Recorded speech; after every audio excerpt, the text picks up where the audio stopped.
Hello, everybody. Today we are joined by Sharon and Trish, who have just returned from an unforgettable Moroccan experience.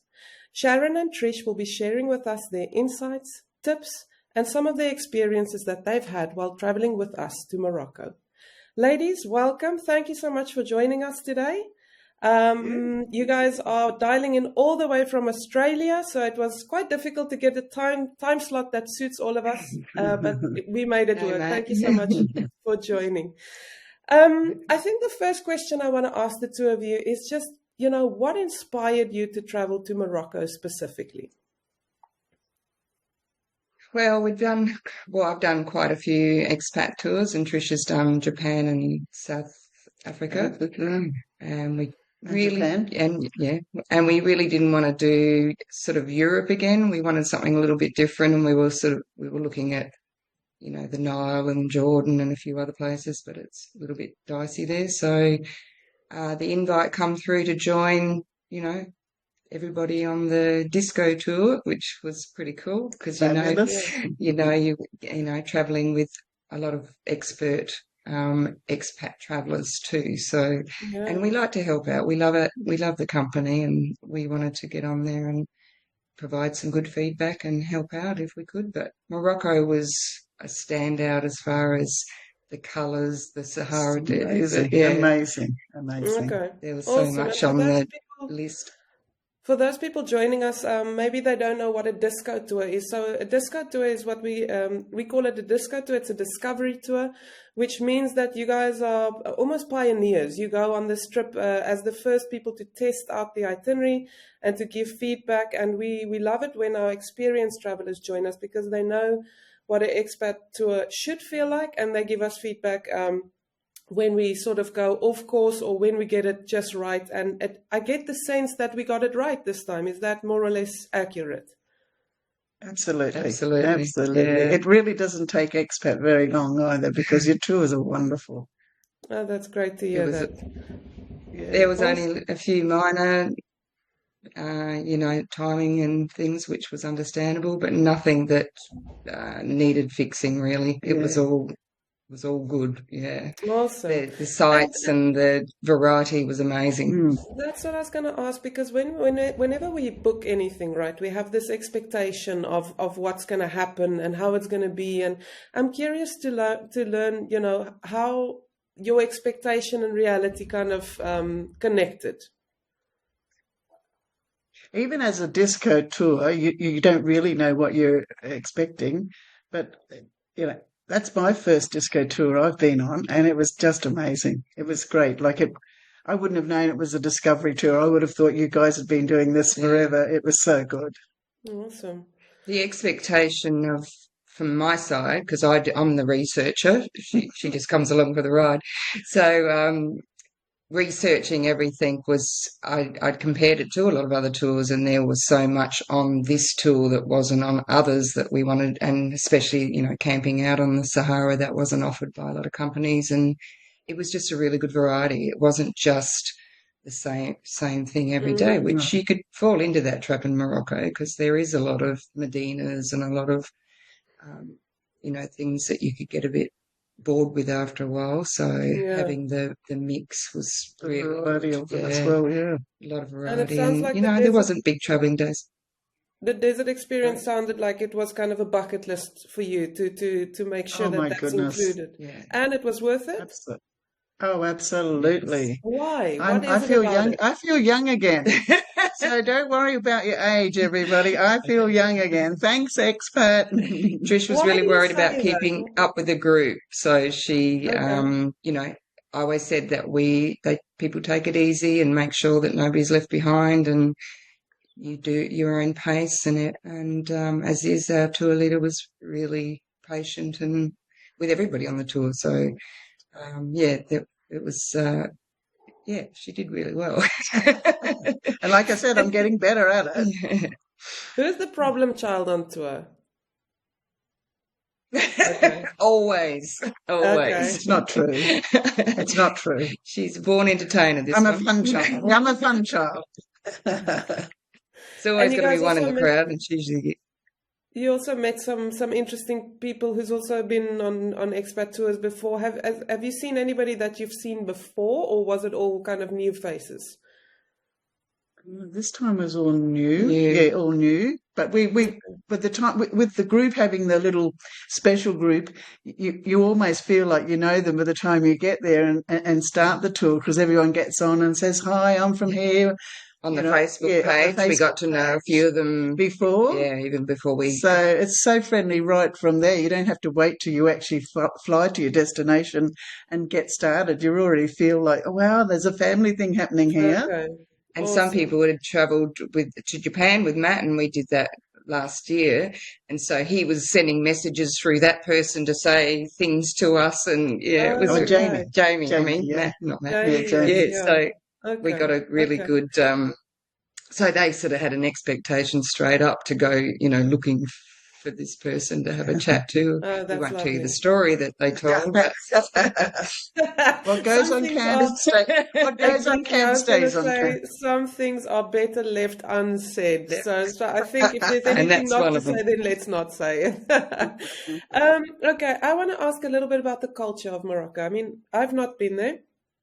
In my mind, I have this vision of spices and shopping and that sort of thing. But talk me through the culture. What struck you as interesting? What was absolutely to be expected? Just some of your highlights in terms of the Moroccan culture. Okay. Well, personally, like, having been to, Egypt before and a few other, South America and a few countries that, a little bit third world, so you do worry about them. But the people were so much more friendly and engaging, even though, some places didn't have a lot of English. They tried, and they still engaged, and we never really felt unsafe. Ever. Even when we were there a couple of days beforehand by ourselves, we didn't feel unsafe. But yeah, we had some fun with a lot of the locals, and they're a little bit Aussie type people. Yeah, they've got a good sense of humour. They're good fun. The Moroccans, good fun. I'm scared to ask what it means if somebody is an Aussie-like person. But I think I know. It's pretty easy they're a little bit going. naughty and they just have a lot of fun, right? We do, yeah. We're from the land down under, so far away from everything. When you get there, you've just got to have fun. Yeah. If you don't have fun, you've wasted 30-odd hours on a plane to get there. So. Yeah, but as far as the culture, the experiences were amazing because, it's so old and there's so much history there, and things like going to the leather shop and looking at all the colours of the dyes for the leather, tanning thing, and then you're, like I said, out in the Sahara looking at red sand like it's unbelievable. Everybody needs to do that in their life and tick that box. We've been to 3 other deserts, but this is our most favourite. Yeah, mind blowing. Yeah, and we got the ocean. We got a bit of everything. So in the tour, but the colours and the shopping, we're not real shoppers, but there was a lot of shopping going on that trip. Some of the young girls were coming home with extra suitcases, so the shopping, not mentioning any names, and the the exchange rate was pretty good. So it's not like Europe where it's a bit expensive. So it is a good affordable thing to do as far as we're concerned. Okay. Yeah, I believe it is. It is quite a highlight for people who do enjoy shopping and souvenir shopping and just getting good quality for not so expensively. But what about the food? I mean, in my mind, it is an incredible foodie destination. Was that your experience as well? Absolutely. I mean, Sharon and my problem is sorry to say, but we're very good cooks. And we are very foodie as well. But look, without putting a damper on anything, yes, it wasn't every single tagine we tasted that was simply to die for. There were 1 or 2 and other meals. But, yeah, you get the general idea about food and about their food while you're there. Even though we think, we could have done this or we've done that. But you know what? It was Morocco. When you're in Morocco, do what the Moroccans do. Yes, absolutely. the group dinners were fabulous. Yeah, amazing. We had the things that Expat put on, the tagines and the salads and there's the couscous and the soups and variety was you got to amazing. like bread if you go into Morocco. Okay. All sorts of bread. Yeah, Bread all sorts is of bread. at every meal, and but yeah, you're right. The spices and the herbs and the freshness of everything. Like it was definitely not like third world when it came to the food. It was just so plentiful and so fresh. Well, that was surprising because the fresh, obviously they grow a lot over there, which was unexpected as well. So everything was really fresh and lovely. Beautiful. So, the spice, you expect spice and you get spice, but as to the level of people, they cater for people that are maybe not so, up there wanting hot spices and things. And I think too, you always must take into consideration that they're not just cooking for Sharon and I, they're cooking for many busloads. Yeah, yes, So of course you've got to do the best you can, and they did the best they could with the quantity of food that they were putting out at some of those restaurants. It was never cold. It was always served lovely. Yeah, and we had a lot of free time to go and explore other things, and eat what we liked, and we don't ever eat anything that's not local when we go away. We want to get as much of that as possible. So and did you make some interesting discoveries when you did that, in terms of finding the little spots and the things to do? And yeah, we did. Yeah, we had a bit of street food in the markets, which a lot of people aren't brave enough to do. So we're good. We with survived it. Yeah, if you close your eyes and don't breathe, you can eat most of the street food in a lot of these countries. But it was good. We've got nothing really bad to say. We had a ball. Some unique African dishes and that in the markets, just little stalls, and we went out and had livers one night and cow liver. So we like to kind of explore a bit. Very experimental, it sounds like, when it comes to these types of things. Put it this way, Ananda, we didn't go to Macca's. But they do have Macca's, much to the delight of a few the travellers on there. I'm proud of you, because I've and seen we did not go. People, they're so stuck in their ways, when it comes to travelling. Absolutely. Each to their own. I'm not saying that's right or wrong, but Exactly. I think when you're traveling to a different place, you have to open yourself up a little bit to experiencing something new and experiencing especially the local people. The camel tagine. Okay. Camel tagine, yeah. Interesting. With the walnuts and prunes and the lemon. You like that? So lovely. Okay. Awesome. Very good. No. But if you need Macca's, you can get Macca's in Morocco. Okay. Well, no. Please, everybody, no. Don't eat that when you're traveling. They do. So don't not go to Morocco if you're a Macca's lover, because you'll be catered for as well. Yeah. Okay, so we've spoken a little bit about the culture and the food. You guys said you felt extremely safe. The people sounds like they're quite friendly, and it's easy to get to where you need to be.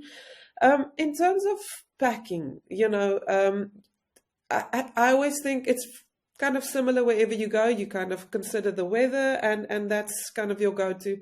My rules always says, if you've remembered your passport and your underwear, you're okay. You can still make it work, when you get there. But what packing tips might you have for somebody who's considering going to Morocco?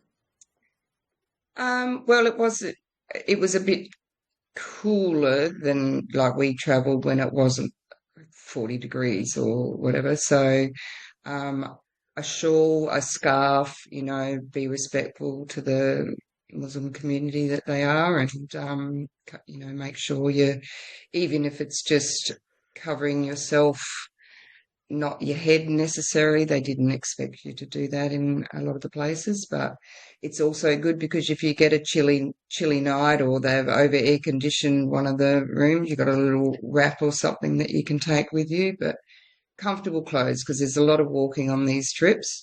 Yeah. So your comfortable shoes. Absolutely. Yes, stretchy bike pants, because if you eat too much, you can expand, those sort of things. So, but sorry. Yeah, I think the main thing too, and we still haven't got it down pat, as many tours as we've done, whatever you pack, cut it in half. Oh, yeah. Cut it Yeah. in half, you know, It's and you're still going to have don't you enough. just get so annoyed with yourself when you get back home and then there's still that unworn item or five I in your know. suitcase and I you just think to yourself, I dragged this along with me for 10, 12 days absolutely. and it Yeah. wasn't necessary. So that's what Okay. I'm saying. And packing pods, I've discovered this trip. Yeah, Sharon's really happy with So packing good. pods. Is it like Packing cubes pods, yeah. almost? Yeah? Just little zip pods where you put your Packs. bottoms, your tops, your undies. So To it's more separate your clothing. So if compartmentalized. You're you're not looking for scratching something. through the suitcase. You know that, okay, that's the dress pod, or that's the jeans pod, or that's the undie pod, and it's so neat and Okay. tidy. I've never seen Big Bertha. We call her bag Big Bertha. I've never seen it so small and so skinny. And organised. It's usually me. I have to pack up every day because I've pulled everything out and in, and also luggage trackers are good. We did that Okay. this time and Yeah. saved us on one occasion. So, Yeah, first time we used it, first time we needed to use it. well, yeah, Really? that's That's the very time with there, I think. interesting. Yeah. Okay. Yeah. But no, Awesome. I do a lot of research on the weather before we go so that you get a bit of an idea, AccuWeather or WIR or something, and so you know, well, it's going to be cold over there. So yes, you know, pop in a jacket and, Okay. you know, covered pair of boots, but comfortable shoes is the Always key. comfortable shoes. Yeah. And you mentioned And I about think the because Sorry, carry on. I'll remember no, my that's all right. next I one. was Yeah. just getting back to packing. I think, look, there's laundries in every hotel if you really need to. So it doesn't matter that you wear the same thing Yeah, twice and Yeah. turn it inside out or whatever. Yeah. Then get it washed. Absolutely. because you are 2 days in some of the hotels, so you Yeah, can put your washing in the first day, and you know you're pretty it's all done. organised. So it's a no worry. It's a no boner. Just Yeah. go and enjoy with less clothing. Yeah. You've mentioned the stretch pants, which I find interesting because, you know, I always smile on tours. People say they eat more than what they do at home because it is usually, you know, it's usually a small starter, a main, and a dessert. And I mean, nobody eats dessert every night of their lives at home.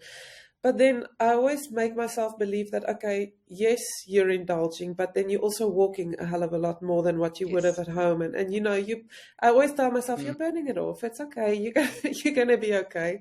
Let Let your hair down. Yeah, so expat tours, we know expat tours are jam-packed. You know, they're full and they're busy. And, you know, people do need to know that they need to be a little bit, you know, ready and fit and comfortable.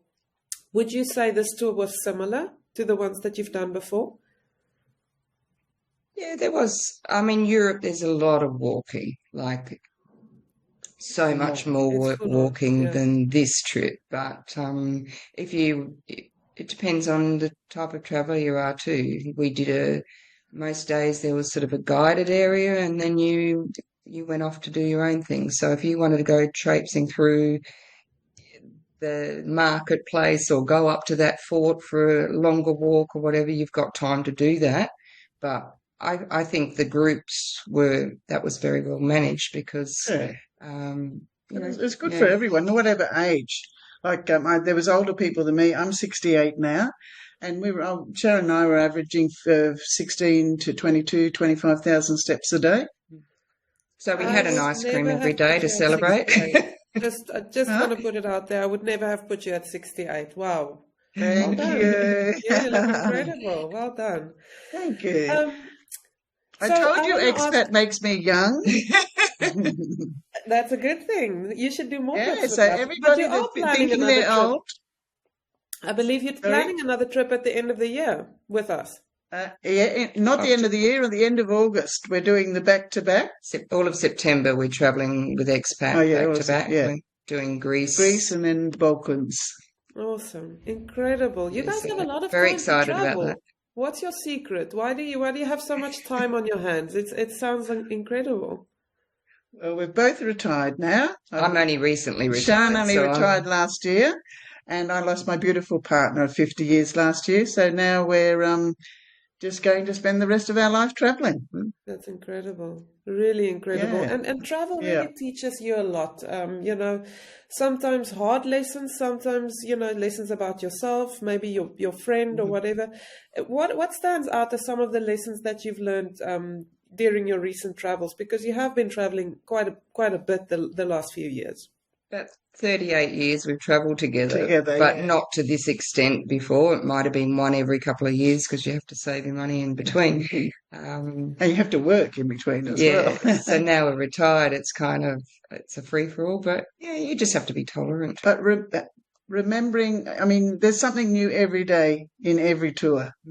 Apart from every day above ground is a good one, it just gives you enough life to want to keep going. Yeah. And that's sort of stuff. I mean, I have a home, I have a car. I don't want anything else in my life. I just want to travel with my best mate now. But whenever. Well, you have to be tolerant too, because, some days you're a bit tired and, you might go the wrong way or get a little bit lost and, you're supposed to... So I'm a very tolerant person, is what she's saying. I'm not sure that's really what she's saying. You got it. No, you tend to do the Sharon's tour some days because I notoriously get us lost on many occasions. So You're pretty good. No, a bit of patience. Just enjoy the moment. Absolutely. Don't grizzle about anything. If somebody's running a bit late or they're a bit annoying, just move on. It's such think yourself lucky that you're where you are. Absolutely. And enjoy the moment. And absolutely, because you go home and it's a long time before you go again. So really embrace it. Sharon, you're actually making me feel a little bit embarrassed as you're saying that people should be tolerant. I remember that I joined one of our South African escape tours just for the day in Cape Town because I was based in Cape Town. And so a group of us just joined the expat group for that day and did the Cape Peninsula tour. And we ended up in Kalks Bay for, we stopped at this fish and chip shop at Kalk Bay. Yep. And it's such a popular, I mean, you've done the tour, you probably know what I'm talking about. We know that one. Exactly. And it's such a popular place that, you kind of have to wait a little bit for your food. And I get so hangry. It's my worst trait. Like if I'm hungry, I just cannot help it. I get so annoyed. And I remember. No, I get a bit hangry some days, yeah. Luckily, but it gives you a chance to, chat to your people at the table and enjoy the view. Have an extra beer.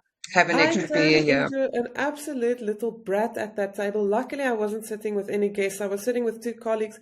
But at the end of it, I thought back to my behavior and I was like, you were really so rude. And I've now learned that, I have to keep a snack with me because my personality just absolutely changes when it gets to the there you go. You've just answered your own question. You have to take a snack with you. Yeah. You're right. So that's my lesson. Absolutely. You're 100% right. We all have lessons to learn. That is super true. Super true. Yeah. Ladies, it was so lovely to be chatting to you. And, it's amazing to see that you guys have been friends for such a long time. And now, life has given you this amazing gift of the ability to travel together as best friends. It is incredible. And thank you just for sharing your experiences. I really hope to meet you soon. Hopefully, maybe when you're here over here in August, it might just work out and I might bump into the two of you. But thank you so much for sharing your experiences and your time with us. Oh, look, it's easy. When it comes to expat, it is the extended family. We're one of the top we're great expats for expat. Yeah. And thank you so no, much it's for all that. family, really and we love the team from Jake and Carl down. Yeah. Great. Yeah, no, we feel very special I feel lucky to have discovered it. And they do make you feel special when you're on there. Like we travelled with quite a few of the staff on the Moroccan one, and everyone was just delightful. We just feel like they're my little sisters or brothers, and exactly. It's family. It is family, and it's amazing. And that's exactly what we want people to feel. I always call us the United Nations of travel. Because we have people from all over the world getting along, and exactly what you said. You leave the tour feeling like you're a family, and that's what we want. Yeah, and a lot of us still stay in touch too. So it doesn't matter what hour of the night you're up. there's always somewhere in some part of the world that you've met on this one tour that's up, and you can have a chat with them again about old times. It's great. I still communicate with people from 2015 tour, my first tour, so we're still in touch. And the Sydney people, I see them, all the time. So, and it's incredible when you bump into somebody again, when you've met somebody on a tour, and it just so happens that that they're on a tour again. It's happened to me before, so that's always fun. Yeah, that's great. Yeah, it's lovely. Anyways, if you are considering traveling to Morocco with us, keep your eyes out on our website. We will be releasing our dates quite soon. And you can experience what Trish and Sharon experienced. I think they had a lot of fun. I know that they were also a little bit naughty, but we're not allowed to. We're not allowed to share that information. Yes. And yes, look at our website and book with us. See you guys soon. Bye bye. Absolutely. Bye.